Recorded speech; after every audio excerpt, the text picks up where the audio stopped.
15 minutes parler des technologies qui permettent de rehausser le niveau de sécurité des piscines publiques de manière à pouvoir aider le personnel de surveillance dans sa tâche difficile. Et je vais vous parler du système Poséidon que nous avons surnommé le troisième œil du maître nageur.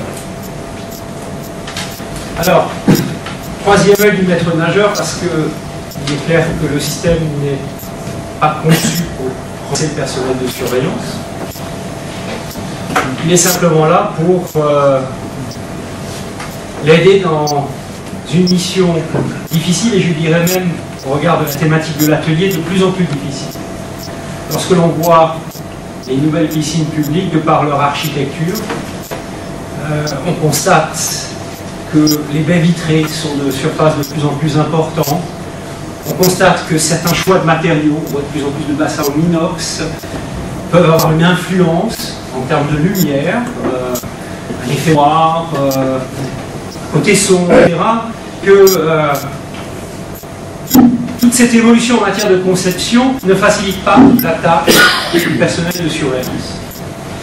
Au-delà de cette évolution en matière de conception, il y a aussi des paramètres simples que vous connaissez pour ceux qui sont au bord des bassins au quotidien. C'est le clapot, c'est le reflet, c'est l'angle mort. Et je dis souvent, lorsque je vais présenter le système Poséidon à des clients potentiels, et notamment aux élus qui disent « Mais attendez, je paie déjà du personnel de surveillance, pourquoi devrais-je encore investir dans un système tel le vôtre ?» Je leur dis « Bien, permettez-moi de vous mettre en situation. Pendant 1 minute, montre en main, nous allons, au regard de la réglementation de 51 et à ses objectifs et à l'obligation de moyens, essayer d'assurer une surveillance permanente et exclusive. » Or, qu'est-ce que l'on constate au bout de quelques secondes? Il est impossible de regarder à la fois à gauche, à droite, en surface, en profondeur. Il y a des angles morts. Quelle que soit la position que l'on peut avoir, que ce soit en retrait du bassin, sur une chaise, etc., on ne pourra jamais assurer cette surveillance permanente. Donc ça, c'est un second point.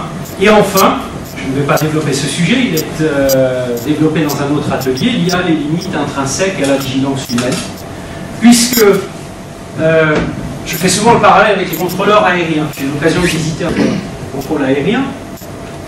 On peut, de manière pratique, considérer que la mission d'un contrôleur aérien est assez proche de la mission d'un surveillant, d'un maître nageur.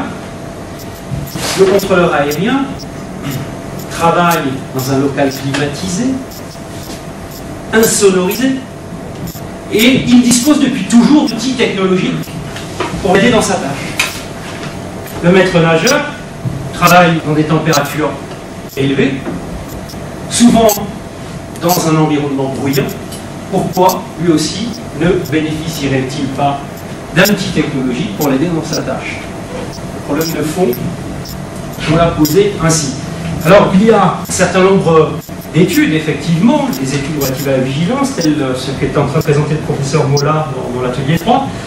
Il y a des études outre-Atlantique que notre expert québécois connaît probablement, notamment un petit extrait d'une étude qui a été réalisée par l'université de Penn State aux États-Unis, qui est relative à ces limites intrinsèques de surveillance. Si la vidéo est bien déclenchée.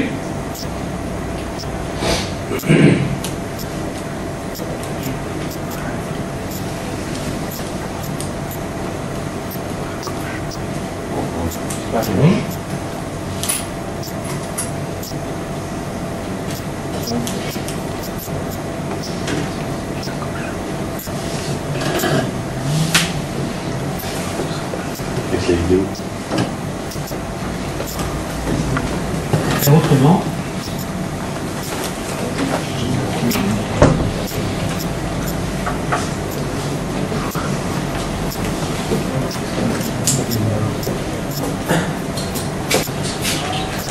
Voilà. Alors, est-ce qu'on fait autrement? Je ne vais pas vous passer la vidéo intégrale de longue.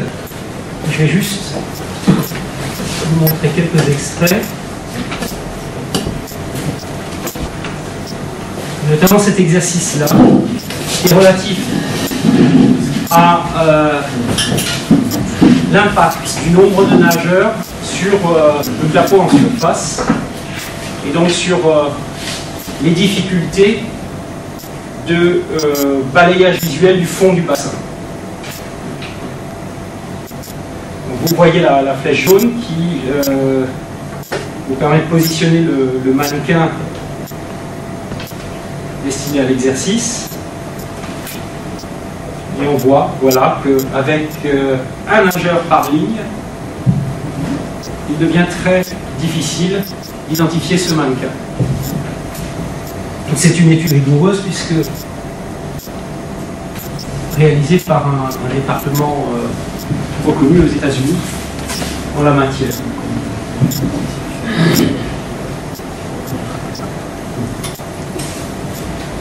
Autre étude intéressante, publiée également aux États-Unis, il n'y a pas de slide à ce niveau-là. Vous avez une société de formation de maîtres nageurs et de gestion des risques, la société Jeff Ellis, qui a réalisé des tests à l'immersion d'un mannequin à l'insu du personnel de surveillance et en présence d'un huissier, évaluation du temps nécessaire au personnel de surveillance pour identifier la situation critique de ce mannequin immergé. Alors, juste pour illustrer ces propos, aux États-Unis, les mannequins utilisés n'ont rien à voir avec nos mannequins jaunes.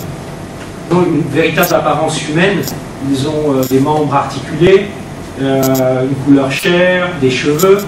Donc, vous pouvez imaginer que l'exercice a plus de sens que si nous le faisions en France avec un mannequin jaune. Et au sort de cette étude, sur 700 lancers de mannequins, environ 700, 730 précisément, seuls 16% des mannequins ont été détectés dans un délai de 10 secondes.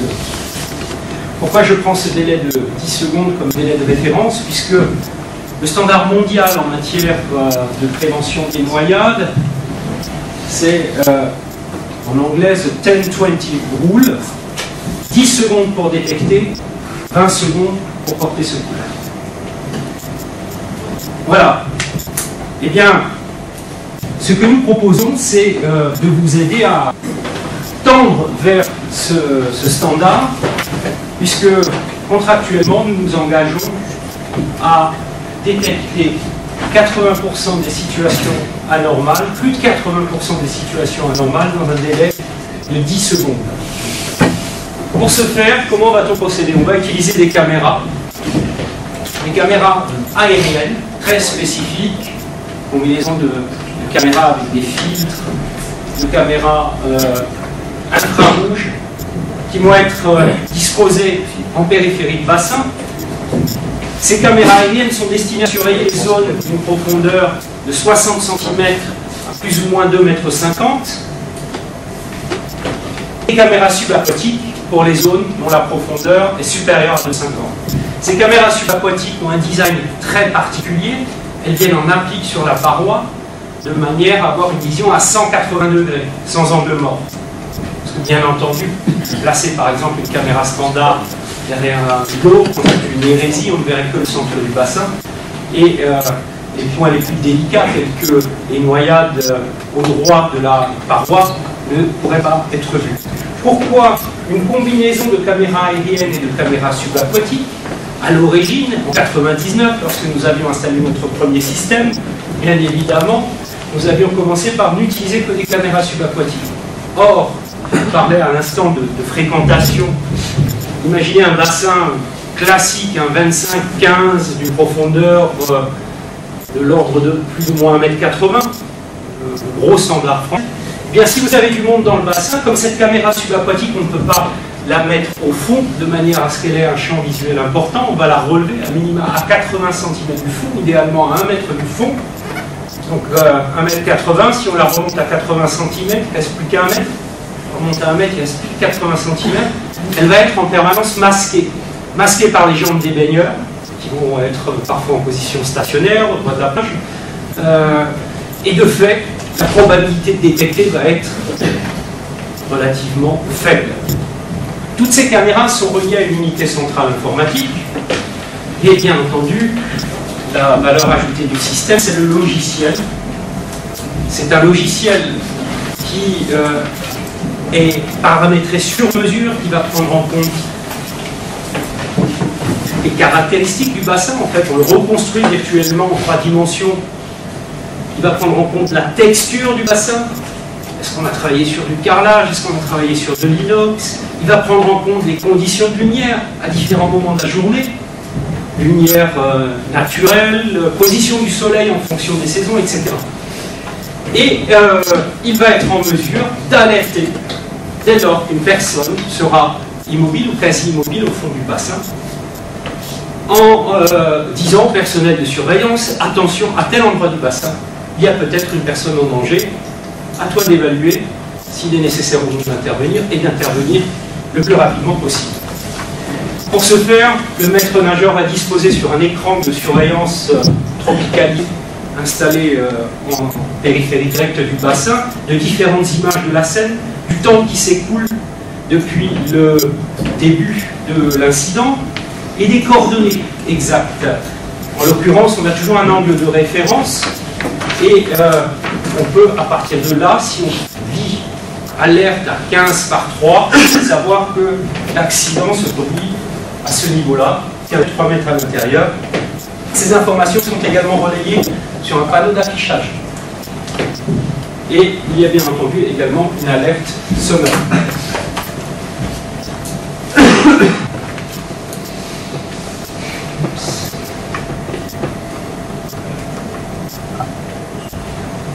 Alors, cette unité centrale est reliée d'une part à notre centre de service, où depuis la région parisienne, on peut assurer une maintenance à distance sur l'ensemble des 200 bassins que nous avons équipés, aussi bien en France qu'à l'étranger.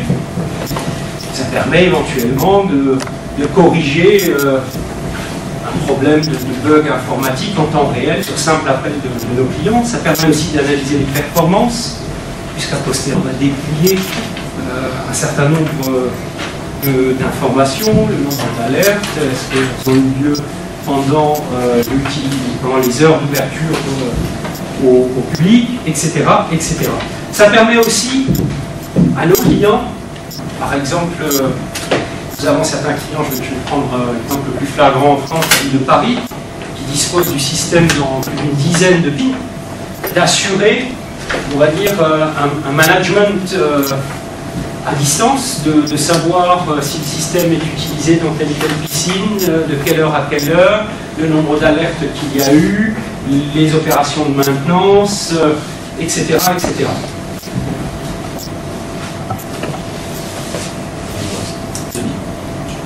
C'est parfait. Si mon ordi fonctionne, puis encore un bug. Je voulais pour illustrer et je ne sais pas pourquoi ça ne fonctionne pas. On va voir si ça fonctionnait sur celui-là. Oui, non, mais déjà pour voir si ça va. Ça tourne.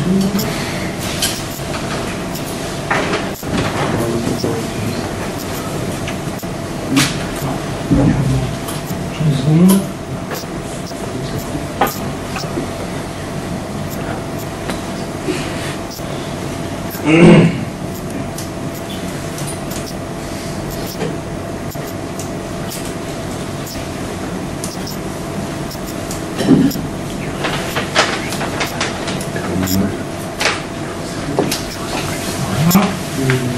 Deux exemples de détection réelle d'accident. Et aujourd'hui, le système a détecté 20 accidents réels. Il y a une constante. La première constante, c'est que en fait, le passage entre la surface et le fond du bassin est relativement rapide. Dans tous les enregistrements dont nous disposons, on s'aperçoit que ça dure plutôt une dizaine de secondes. La deuxième constante, c'est que ces accidents, qu'il y a des accidents critiques, puisqu'ils n'ont pas été anticipés, entre guillemets, au moment où Poséidon détecte, c'est parce qu'il y a une personne qui est au fond immobile depuis, ou quasi immobile depuis au moins 10 secondes. Généralement, il n'y a pas beaucoup de monde dans le bassin. Sur des bassins avec une dizaine, maximum, une vingtaine de personnes dans le bassin. Ça, c'est le deuxième conseil. Le troisième conseil, il n'y a pas de profondeur. Je vais vous montrer deux exemples. On peut se noyer dans 2 mètres, on peut se noyer dans 4 mètres, mais on peut aussi se noyer dans 1 mètre de profondeur. L'autre enseignement, c'est que ce sont toujours, tout du moins souvent, des situations que l'on ne pourrait pas imaginer comme critiques qui conduisent à l'accident. Et bien entendu, un noyé n'appelle pas au secours. Il va lutter en surface avant de disparaître progressivement. Même lorsque d'autres nageurs le voient, puisqu'on peut supposer, pour toutes les raisons que nous avons évoquées, que parfois le maître nageur ne va pas le voir, il est systématiquement vu par d'autres nageurs, mais qui n'interprètent pas la criticité de ce qui est en train de se passer. Ils ne sont pas en mesure d'avoir conscience qu'une personne est en train de perdre vie sous leurs yeux. Pourquoi? Parce que d'une part, ils n'ont pas la notion du temps qui s'écoule, et ça c'est vrai aussi pour les professionnels de la surveillance. Quand je débriefe après les accidents détectent le système, j'entends assez souvent, oui, je l'ai vu, mais je pensais qu'il s'amusait, je pensais qu'il faisait une apnée statique, et c'est seulement quand le système a détecté, alerté 2 fois que je me suis dit, il faut quand même que j'aille voir. Et là, j'ai compris que non, il n'était pas comme ça en apnée statique, conscient, mais qu'il était sur le fond et qu'il avait perdu conscience. Et sans le système, je n'aurais peut-être pas réagi parce que je n'aurais pas vu qu'il y avait déjà 40 secondes qui s'étaient écoulées. Donc, exemple, un monsieur nageur au milieu... pardon. On va prendre parce que j'aimerais vous le montrer en tel écran.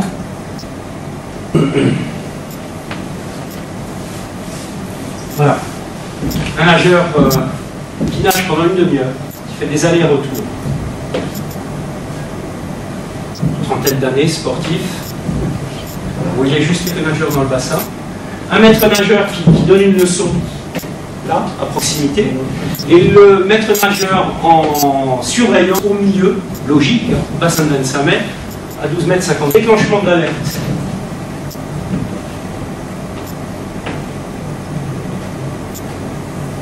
Pas de réaction immédiate du surveillant qui le voit, qui pourtant le voit, mais qui considère qu'il est en train de faire un exercice, de s'amuser. Deuxième déclenchement d'alerte, intervention du surveillant.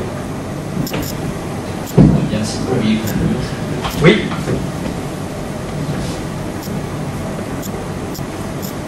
Et un autre exemple pour finir. Bassin de 25 mètres classique, 2 mètres de profondeur. Une dame d'une 50aine d'années qui, après une leçon de natation, décide de faire quelques longueurs seule. Elle se retrouve dans l'angle et pris de panique. Elle lutte, elle essaye de rester en surface. Vous voyez qu'il y a des nageuses qui vont la frôler de part et d'autre, qui vont sortir du bassin, qui n'ont pas pris conscience de la situation critique dans laquelle cette dame se trouvait. La dame coule. Vous avez toujours, vous allez voir des nageurs dans les lignes de nage à côté, une nageuse ici.